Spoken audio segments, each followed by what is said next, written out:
మాజీ మంత్రి వైసీపీ నేత అంబటి రాంబాబు మాట్లాడుతున్నారు. లైవ్ చూద్దాం. తాడిపత్రి నుంచి లారీలు వెళ్ళి మేము తీసుకురాకపోతే ఫ్లై యాష్ని దీని సంగతి తేలుస్తాం అని ఆయన ఎస్పీకి లెటర్ రాశారు డైరెక్ట్గా. అసలు ఆదినారాయణ రెడ్డి ఎవరు? ఆయనకి ఏం సంబంధం? ఆయన ఏ పార్టీ? నేను తెలుగుదేశం పార్టీలో మొట్టమొదటి నుంచి ఉన్నాను అని. దీంతో పెద్ద గందరగోళం అయిపోయింది. గందరగోళం అయిపోతే ఏం చేశారండి? చంద్రబాబు నాయుడు గారు ఇద్దరికి పంచాయతీకి పిలిచాడు. నిన్నే పాపం ఆదినారాయణ రెడ్డి వచ్చాడు. మన జేసీ ప్రభాకర్ రెడ్డి గారు రాలా. ఏం చేస్తావు చేసుకోమన్నాడు. నేను రానన్నాడు. ఇది చివరికి చంద్రబాబు నాయుడు గారు కూటమి తమ్ముళ్ళు ఆదాయం కోసం కుస్తీ పడుతుంటే, అరాచకాలు చేస్తుంటే, వారి మధ్యన పంచాయతీలు పెట్టే స్థాయికి దిగజారి ఇవాళ వైఎస్ఆర్ కాంగ్రెస్ పార్టీని అన్యాయాలు, అక్రమాలు, దోపిడీలు చేసిందని చెప్పేటటువంటి పరిస్థితికి చంద్రబాబు నాయుడు గారు మాట్లాడుతుంటే నవ్వాలో ఏడవాలో అర్థం కానటువంటి పరిస్థితి వాళ్ళ రాష్ట్రంలో ఉందని ఈ సందర్భంగా నేను చెప్పదలుచుకున్నాను. ఇంత దారుణంగా రాష్ట్రంలో ప్రతిదానికి LM tax, local MLA tax. వ్యాపారం చేయి, లోకల్ ఎమ్మెల్యేకి ట్యాక్స్ కట్టాల్సిందే. ఎల్ఎం ట్యాక్స్ లేకోకుండా ఏ నియోజకవర్గంలో అయినా ఏ వ్యాపారస్తుడైనా వ్యాపారం చేస్తున్నాడా? ఇది నారా చంద్రబాబు నాయుడు గారికి తెలియదా? నారా చంద్రబాబు నాయుడు గారు ప్రోత్సహించడం లేదా? లోకేష్ గారు ప్రోత్సహించడం లేదా?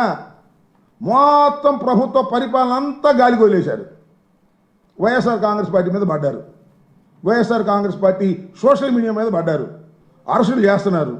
అవినీతి అక్రమాలకు మాత్రం అంతు లేకోకుండా పరిపాలన చేసేటటువంటి దౌర్భాగ్యమైన పరిస్థితికి ఇవాళ ఈ రాష్ట్ర ప్రభుత్వం దిగజారిపోయి అనేకమైనటువంటి మాటలు మాట్లాడుతున్నారు. అదే కాదు, ఈ ఆదినారాయణ రెడ్డి గారు వాళ్ళ నియోజకవర్గంలో ఆదానికి సంబంధించినటువంటి ఒక ప్రాజెక్టుని కట్టేదానికి రిత్విక్ కన్స్ట్రక్షన్స్ అంటే సీఎం రమేష్ కన్స్ట్రక్షన్స్ వాళ్ళది ఒక కాంట్రాక్ట్ తీసుకున్నారు.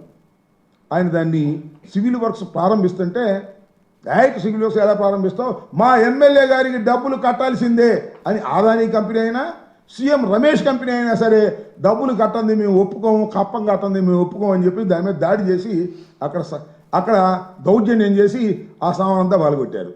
అది ఒక పంచాయతీ. వాళ్ళిద్దరు బీజేపీని, మళ్ళా బీజేపీ అయినా జనసేన అయినా తెలుగుదేశం అయినా క్యాష్ కొట్టందే పని కాదు అనేటువంటి పరిస్థితుల్లోకి ఇవాళ రాష్ట్రంలో ఉన్నటువంటి శాసనసభ్యులు విరుచుకు పడుతూ ఉంటే చంద్రబాబు నాయుడు గారు మాత్రం నేతి బీరకాయలు నెయ్యిలాగా కోస్తా ఉన్నాడు. అన్ని సొరకాయలు కోసినట్టుగా కోసేటటువంటి మార్గం చూస్తున్నాడు చంద్రబాబు నాయుడు గారు. ఇది చాలా దుర్మార్గమైనటువంటి పరిస్థితిని మనం చేస్తున్నాం. చంద్రబాబు నాయుడు గారు ఆ మధ్య ఎన్నికలకు ముందు చెప్పారు కదా, సంపద సృష్టిస్తా అని. సంపద సృష్టించడం కాదు, సంపద సృష్టించుకుంటాం అంటున్నారు ఎమ్మెల్యేలందరూ. మేము సంపద సృష్టించుకుని మేము దోచుకుంటాం తప్ప రాష్ట్రానికి సంపద సృష్టించేటటువంటి పనే లేదు అనేటువంటి పద్ధతుల్లో ఇవాళ రాష్ట్రంలో పరిపాలన సాగుతూ ఉన్నది అని ఈ సందర్భంగా నేను చెప్పదలుచుకున్నా. ఇది పోతే నిన్న ఒక పెద్ద కామెడీ, మళ్ళా ఎవరు మన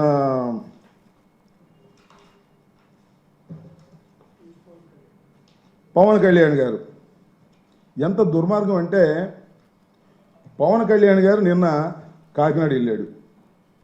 ఎందుకు వెళ్ళారు స్వామి అంటే, అంతకుముందే కలెక్టర్ గారు